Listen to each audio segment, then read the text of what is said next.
आज के ब्रीफिंग में मेरे साथ मेरे सहयोगी महेंद्र गुप्ता जी हैं, जो कि executive director railway recruitment board हैं, जो मेरे साथ इसमें काफी इम्पोर्टेंट काम सब सहयोग निभा रहे हैं।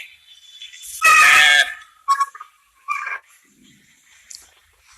आप सबको ये सूचित करना चाहता हूँ कि रेलवे इतने बड़े रूप में, रेलवे एक बहुत बड़ा एम्प्लॉयर है, जैसा भी हमारे साथी ने बताया कि रेलवेज ने ये सीबीटी कंप्यूटर बेस्ड टेस्ट जो है बहुत पुराना नहीं है। सन 1918 से हमने ये इसको प्रारंभ किया था और हम इसमें अभी 18 की जो रिक्रूटमेंट्स हैं उनको कंप्लीट करने के बाद अब हम दूसरे चरण में हैं। और इस बार हम लोग 3 चरणों में ये परीक्षाएं कर रहे हैं। और ये परीक्षाएं जो है वो पहली है एनटीपीसी कैटेगरीज की, दूसरी है आइसोलेटेड एंड मिनिस्ट्रियल कैटेगरीज में, और तीसरी है लेवल 1 कैटेगरीज में। और हम लोग इस परीक्षाओं में, इन 3 परीक्षाओं में जो 3 अलग अलग उसमें हो रही हैं चरणों में, उसमें कुल मिला के हमारे साथ 1,40,000 रिक्तियां हैं। और उन 1,40,000 रिक्तियों के में हमारे पास कुल रजिस्टर्ड कैंडिडेट जो हैं वो 2,44,00,000 हैं। तो ये एक बहुत बड़ा चैलेंज है जो आप देख रहे होंगे कि इतने बड़े लेवल पे हम इस एग्जाम को करा रहे हैं। और कोविड की सिचुएशन में ये एग्जाम कोविड के मातहत हो रहा है, क्योंकि कई परीक्षार्थियों की भी चिंता थी और कई उसका भी ये था कि भाई ये कितने दिनों तक आप इसको होल्ड कर रहे हैं। तो फाइनली हमने इस चैलेंज को लिया और इस चैलेंज को हम आगे बढ़ा रहे हैं। कुल मिला के हमारे पास जो मैंने आपको बताया, जो पहला इम्तिहान हो रहा है वो है आइसोलेटेड एंड मिनिस्ट्रियल कैटेगरीज का, जिसमें स्टेनो, टीचर्स, ट्रांसलेटर्स आदि हैं। इसमें हमारे पास कुल वैकेंसियां हैं 1663 और कुल कैंडिडेट जो अपेयर जिन्होंने रजिस्टर्ड किया अपने को वो है 1,03,000। उसके बाद दूसरी कैटेगरी जो है वो नॉन पॉपुलर कैटेगरी, जिसको हम एनटीपीसी कहते हैं, आप लोग भी उसको एनटीपीसी के नाम से जानते हैं। उसमें station master, guards, office clerks, commercial clerks ये सब लोग हैं। और उसमें कुल नियुक्तियां होनी है 35,208 पदों पे। और हमारे पास जो रजिस्टर्ड कैंडिडेट हैं वो हैं 1,26,00,000। और पहली वाली परीक्षा जो है आइसोलेटेड मिनिस्ट्रियल कैटेगरीज की, वो हमने 15 दिसंबर से 18 दिसंबर के बीच में उसको रखा है। और जो नॉन टेक्निकल पॉपुलर कैटेगरी का एग्जाम है, इसको अभी हमने 28 दिसंबर से शुरू करना है और मिड मार्च तक ये जाएगा, क्योंकि आपने देखा है 1,26,00,000 कैंडिडेट हैं, तो ये लंबा पीरियड चलेगा। और तीसरा एग्जाम जो हम करने जा रहे हैं वो है लेवल 1 का, जिसमें ट्रैक मेंटेनेंस हैं, पॉइंट्समैन हैं और भी कई लेवल 1 की पोस्टें हैं जो इसमें होगा। और कुल इसमें पदों की संख्या है 1,03,769। और कुल मिला के इसमें कैंडिडेट हैं जो रजिस्टर्ड हुए हैं 1,15,00,000। और इनका सीबीटी हमने अप्रैल में प्लान किया है। अभी टेंटेटिव प्लानिंग है, वो आपको आगे हम इसकी सूचना दे देंगे। पूर्व में जैसा अभी चल रहा है, हम एडवांस में सारी चीजें आपके संज्ञान में ले आएंगे।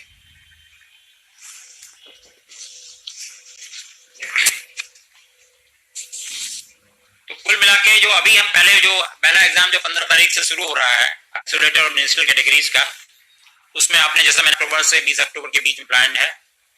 हम 15 अक्टूबर से 20 अक्टूबर के बीच में।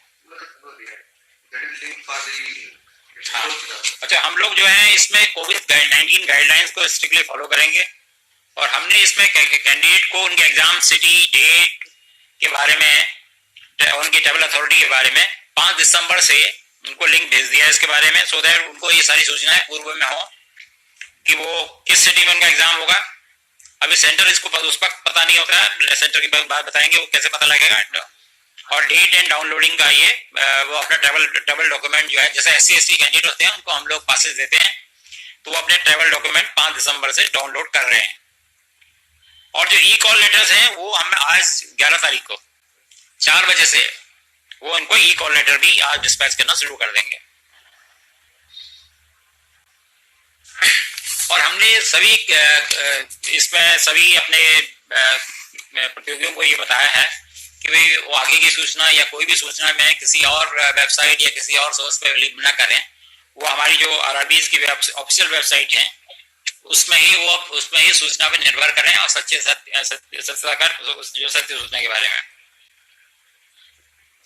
और जो इस बारे में आपको मैं बताना चाहूँगा कि जो ये 15 तारीख से जो एग्ज़ाम हो रहा है, इसमें 1 लाख कैंडिडेट हैं और हम लोगों ने 3,354 CBT सेंटर्स फाइनलाइज किए हैं।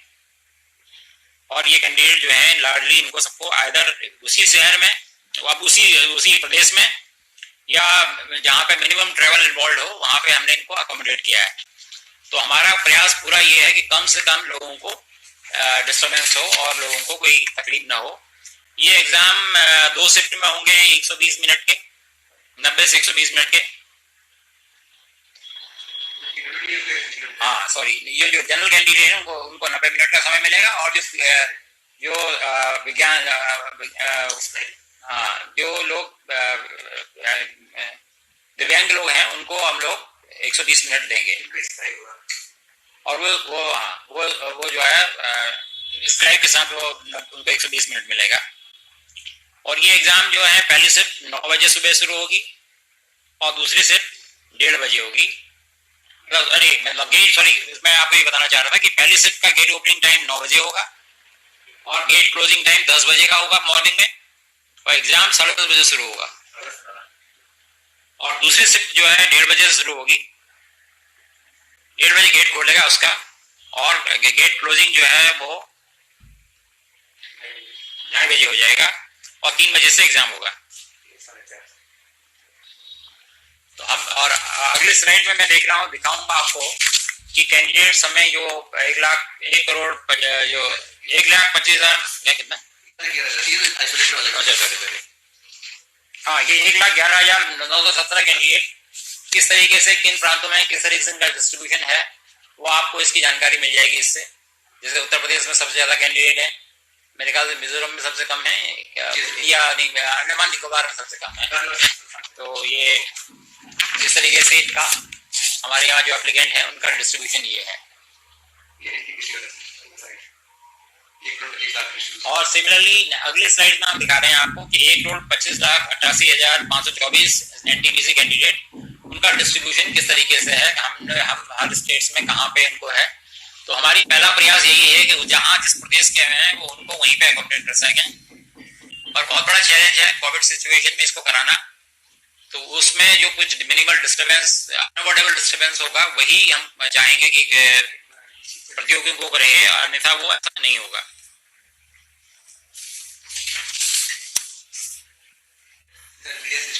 ज्यादा हम कहीं पे यहाँ पे हम मैक्सिमम ओवरनाइट जर्नी का रहेगा कि उनको एक ओवरनाइट जर्नी मैक्सिमम करनी पड़ सकती है। फीमेल और PWD कैंडिडेट जो हैं उनको हमने कोशिश किया है कि वो अपनी होम स्टेट में ही अकोमोडेट हो जाए। तो जो लोग दिव्यांग लोग हैं या जो महिला प्रतियोगी हैं उनको हम लोगों ने उनके गृह प्रदेश में ही समायोजित किया हुआ है। और जैसा मैं पहले बता चुका हूँ कि कुछ अनअवॉइडेबल इंटर स्टेट मूवमेंट होगी, क्योंकि वो जिस तरीके से डिस्ट्रीब्यूशन है कैंडिडेट का, उस वजह से कहीं पे ऐसा रहेगा फैक्टर कि कहीं पे ओवरनाइट जर्नी लोगों को करनी पड़ेगी। और हमने इस मामले में ये कोशिश किया है कि रेलवे की सुविधाएं सदस्यों को मिले, और जहाँ पे हमने अपने जो ट्रांसपोर्टेशन डायरेक्टरेट है उनको उनकी ट्रेवल रिक्वायरमेंट उनको बता दी है, और जहाँ जरूरत पड़ेगी और जहाँ पे वो फिजिबल होगा वहाँ पे हम लोग स्पेशल ट्रेनें उनके लिए चलाएंगे। हमने सभी चीफ सेक्रेटरीज को स्टेट्स में उनके संज्ञान में इस बात को लाए हैं। हमारे अध्यक्ष महोदय ने उनको लिखा है कि वो जो हमारे RRBs हैं, जो रेलवे रिक्रूटमेंट बोर्ड्स हैं, जो रेलवे भर्ती परिषद हैं, तो उनको वो उचित वहाँ लोकल एडमिनिस्ट्रेशन को ये आदेश दें या उनको ये सुझाव दें कि उनको उचित सपोर्ट दिया जाए और वो उनको, जिससे कि स्मूथली ये एग्जाम कंडक्ट हो सके।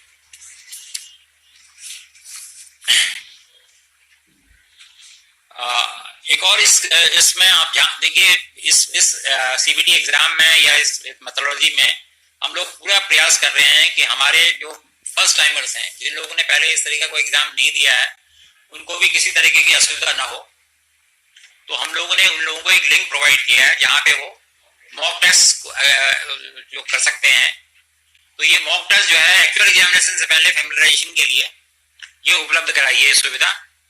तो कैंडिडेट्स जो हैं उनको हम क्वेश्चन पेपर, इसके अलावा ये हम और भी सुनिश्चित करने के लिए कि हर तरह से ट्रांसपेरेंसी हो और क्वेश्चन पेपर है कैंडिडेट का वो उसको दिखाया, उनको वो उपलब्ध होगा, answer booklet along with correct answer keys, उन्होंने क्या आंसर दिया है और उसके आंसर कीज एक्चुअली क्या है, ये एग्जाम के बाद उनको उपलब्ध करा दी जाएगी, जिससे किसी तरह की भी कोई एम्बिग्युइटी किसी कैंडिडेट में ना रहे।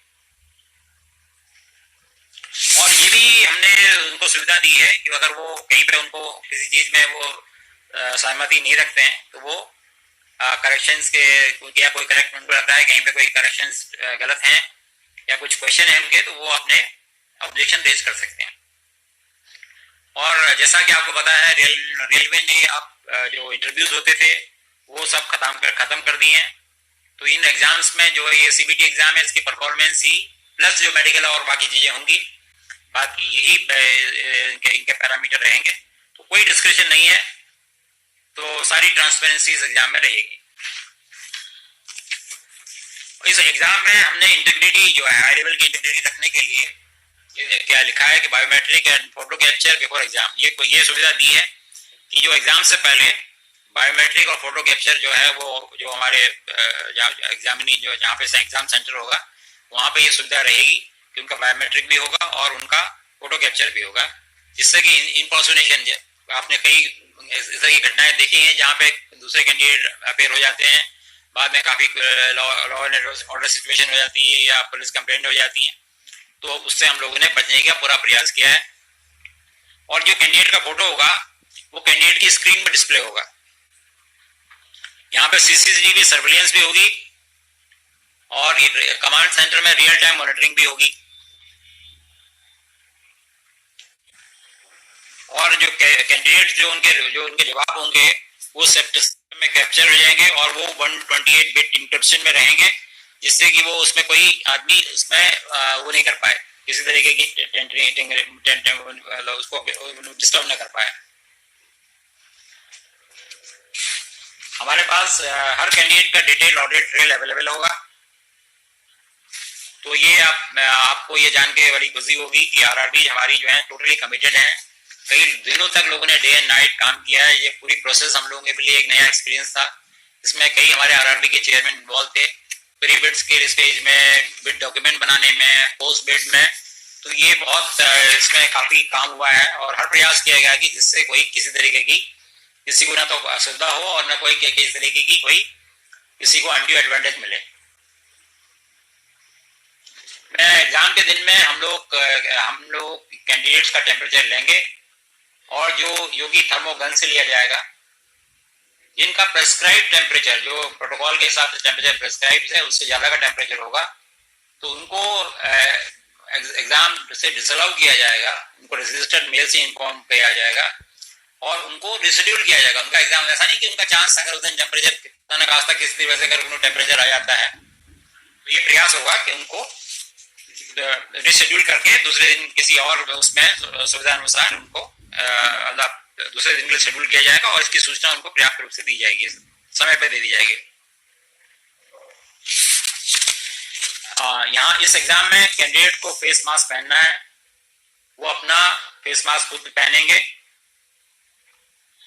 और एक हमने और ये देखा है कि हम ये नहीं कह रहे हैं कि उनको कोविड टेस्ट करा के आना चाहिए, पर हम ये कह रहे हैं कि वो एक डिक्लेरेशन देंगे कि भाई उनको प्रेस्क्राइब फॉर्मेट होगा उसका कि उनको कोई कोविड टाइप की इस तरह की कोई समस्या नहीं है उनके साथ।